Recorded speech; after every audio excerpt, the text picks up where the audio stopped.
So today on this podcast, we're talking about something we usually don't even hear about, breast cancer in men. I was doing some research and I found Juan, who's going to be our guest today. Me doing my research, it says male breast cancer accounts for about 1% of all breast cancer cases in the U.S. So it's really rare. Roughly 1 in 830 men will get breast cancer in their lifetime. So today, Juan, a man whose strength, his honesty, and faith have carried him through a journey that men never expected, especially only 1% of men in America that gets it. We often associate breast cancer only with women, but men are also affected too, and their stories deserve to be heard, felt, and understood. I know this isn't always easy to talk about, but it's so powerful for others to really hear from someone who's walking this path. Thank you, Juan, for joining me today on I Got You podcast. I know a lot of times I'm doing a lot of podcasts and episodes on the female breast cancer. And honestly, I did not know until one of the ladies that was on there, like, men get breast cancer too. And I said, really? So honestly, I did not know. And I went searching and I saw you. And that's why I reached out to you to, just join us on the podcast and tell us a little bit, about yourself and some of the things that you went through. Sure. I'm a 47-year-old, very athletic, fun-loving guy that 2 years ago completely accidentally felt a mass in my chest. And the reason why I'm going to jump ahead of the story, I've become such an advocate and a spokesperson, is because of my own mistake of doing nothing. I did nothing for almost 2 full months. I ignored it and I put it in the back of my mind because in my world, I'm a health and phys ed teacher, and it never even crossed my mind I could be in serious trouble here.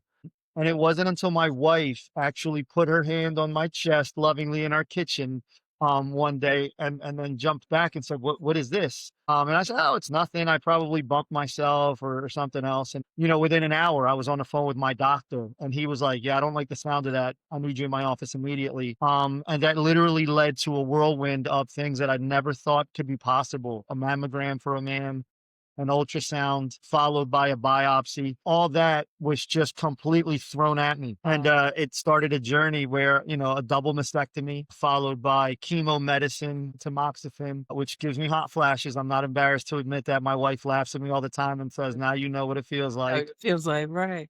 But yeah, I've had a long road so far emotionally and mentally, which is why I'm so, I guess, driven to get as much awareness out so another guy doesn't make the same mistake. My cancer actually went from stage 1, had I called my doctor right away, to when we actually discovered it, to stage 3 and almost being inoperable, and I probably would be dead. So within 2 months of you feeling it and doing nothing, it went all the way to stage 3? Oh, wow. So what kind of, if you don't mind me asking, what kind of cancer was it? So, I'm going to preface this by saying it's a carcinogen from something outside in the environment because all my genetics came back negative. Right. And there's a potential for there to be, well, to be honest, it is asbestos related. Yeah. So that's where that came from. Yes, yes, yes. Okay. So look, I'm so curious. A mammogram for a male, right? Because I already know with women how that is. How was that for you? It was one of the most eye-opening, humbling, and not enjoyable experiences of my life. For Right. for everybody in the room, the person doing the test was like, I don't even know how to proceed. And I will say this: I've been everybody's first, and that's probably the most challenging and isolating feeling. So, every time I go to an appointment, so far I have not missed one where somebody doesn't say, "Oh, you're my first guy." Literally just yesterday, I had an X-ray done, and I had to tell them. They asked, "Do I have any cancer history?" And I said, "Breast cancer." And the woman was like, "Huh?" And she was confused. Part of my mission has been to connect the dots from the medical community and the inner city kids that I teach and coach to make sure that the information is getting to both of these different groups because we're really underrepresented in the inner city, the young men that I coach and teach. I mean, so are the young ladies, but their families don't get the same information. They just don't. It's just the way it is. And conversely, the medical community isn't really caught up to male breast cancer. So that's kind of why I've been pushing a little bit just for more awareness on their perspective. Right, right. Because I've noticed that because I'm looking all over and I'm not seeing a lot of things about it. And now Right. I looked at the statistics, is 1 in what, 830 men? That's what it's saying? I'm not Yeah, sure if right? it's definitely, and the thing is, those numbers sound right. It's about 2,800 a year, which by all means, I get that it's small, but it's still 2,800 families that are in the dark and going through hell, that could have possibly avoided some of the heartache that they're going through. One of the saddest things is I've befriended a bunch of guys throughout my journey that have reached out, Oh, that they're past operation and treatment. Some of the guys that I've befriended have told me, "Thank you so much for your courage. I wish I've known more before my own journey. It's too late for me, but please keep going for the next guy to get to a doctor." And that's been emotionally draining for me, but it's been driving me to move forward. so you're saying so these guys what are worse? They're like stage Yeah, 4? they're inoperable. They're past therapy. It's literally enjoy the time you have left. I've met a couple of those. We've exchanged emails, and that's hard when somebody reaches out with that kind of information. It weighs heavy on me to know that I'm not this isn't my own journey. I'm trying to fight for a lot of guys that, man, if there was a little more information a little earlier, we could have Right. gotten more guys to adopt. So what would you tell the guys now watching this? Because, what are men supposed to do breast exams? What Yeah, exactly so would you teach them? Yeah, so part of my passion lately, I've partnered with Virtua Medical Group, which is pretty big in South Jersey and in the area, and they've agreed to start implementing a breast exam for men during during wellness checkups. Which really, when you consider what it's required, you're talking approximately an 8-second thing. Four Yeah. seconds this way, 4 seconds this way. Nothing's there. Good. Let's move on to everything else. I know that in my lifetime, before 2.5 years ago, I never once tested my chest, like just felt. It's just not a conversation we have. So that's where I'm. Every time I give a speech, every time I speak in front of men, a large group, 400, 500 men, I say, "Hey, fellas, it really takes no more than 8 seconds to just randomly go, okay, nothing there.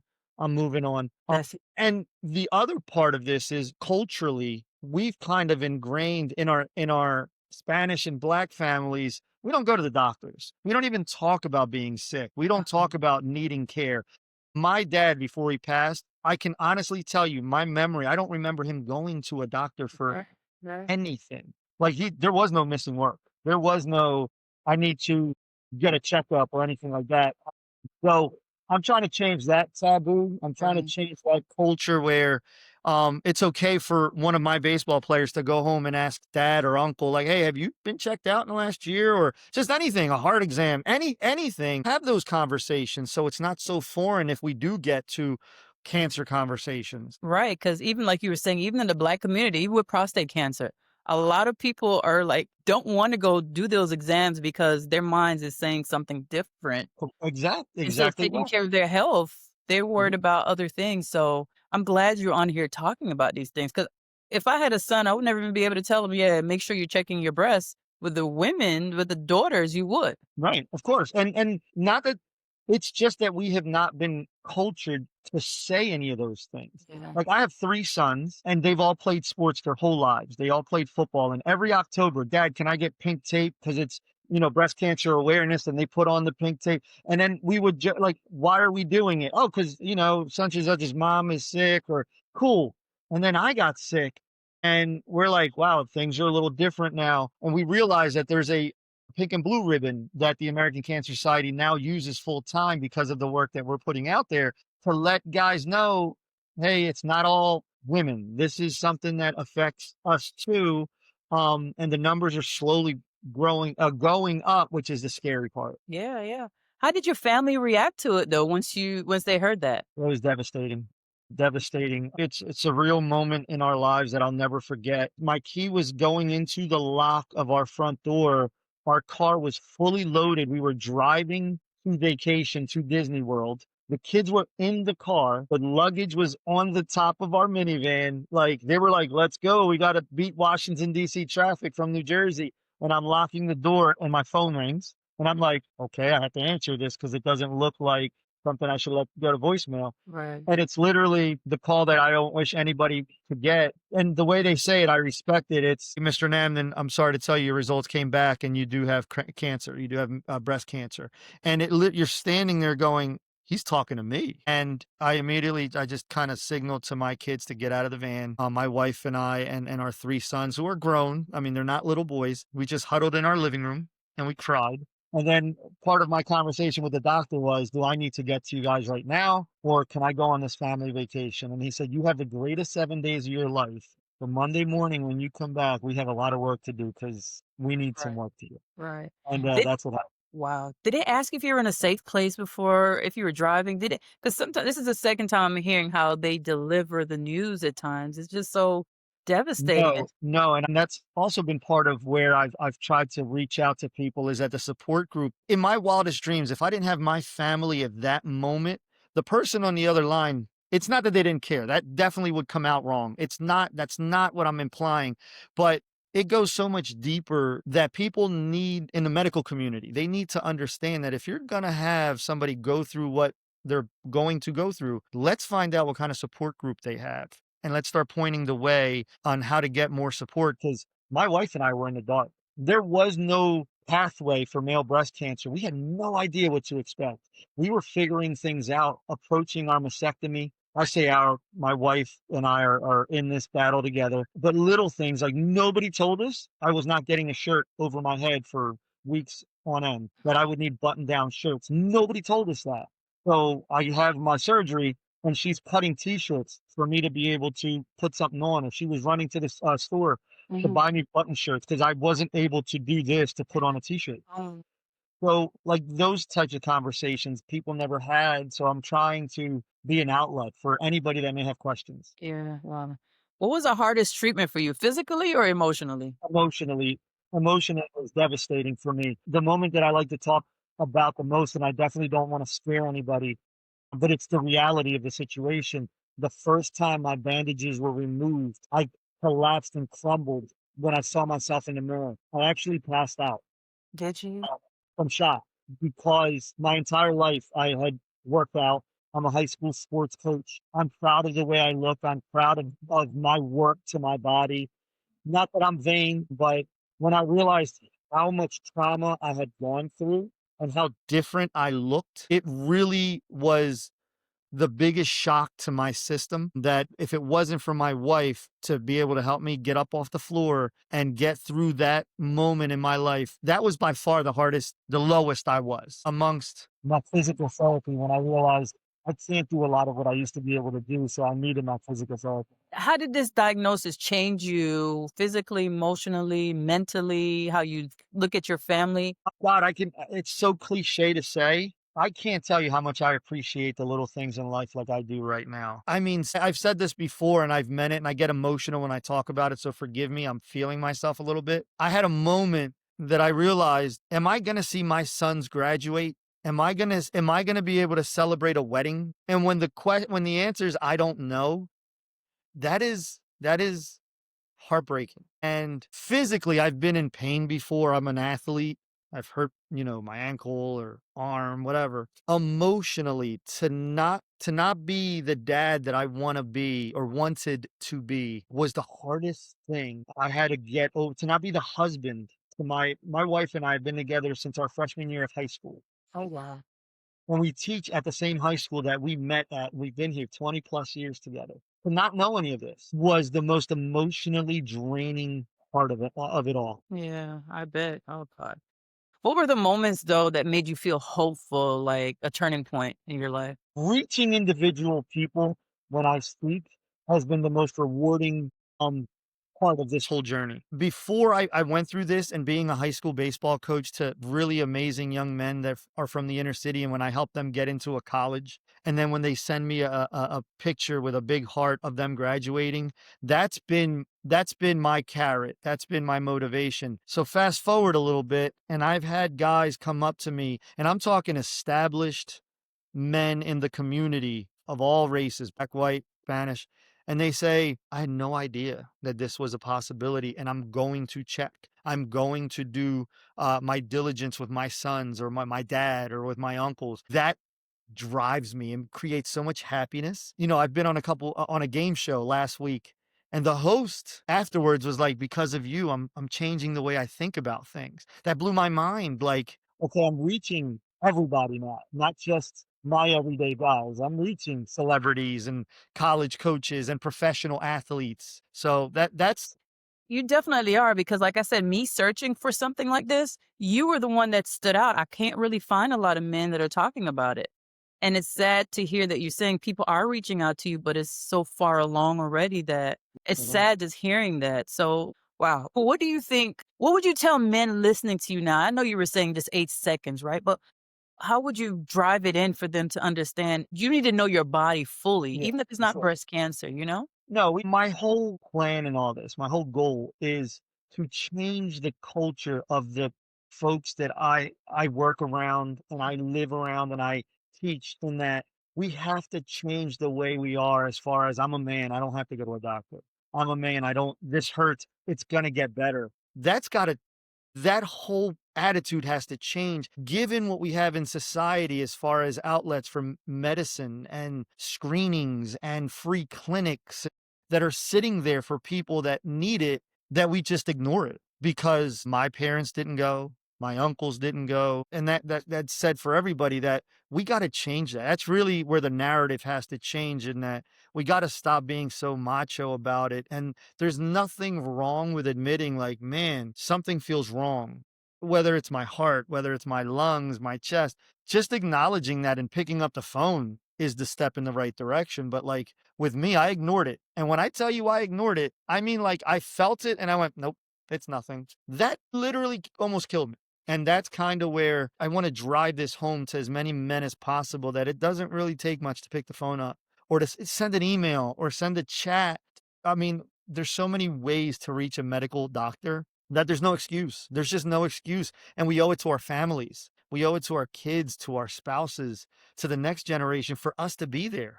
And that's kind of where my head is. Thank you so much.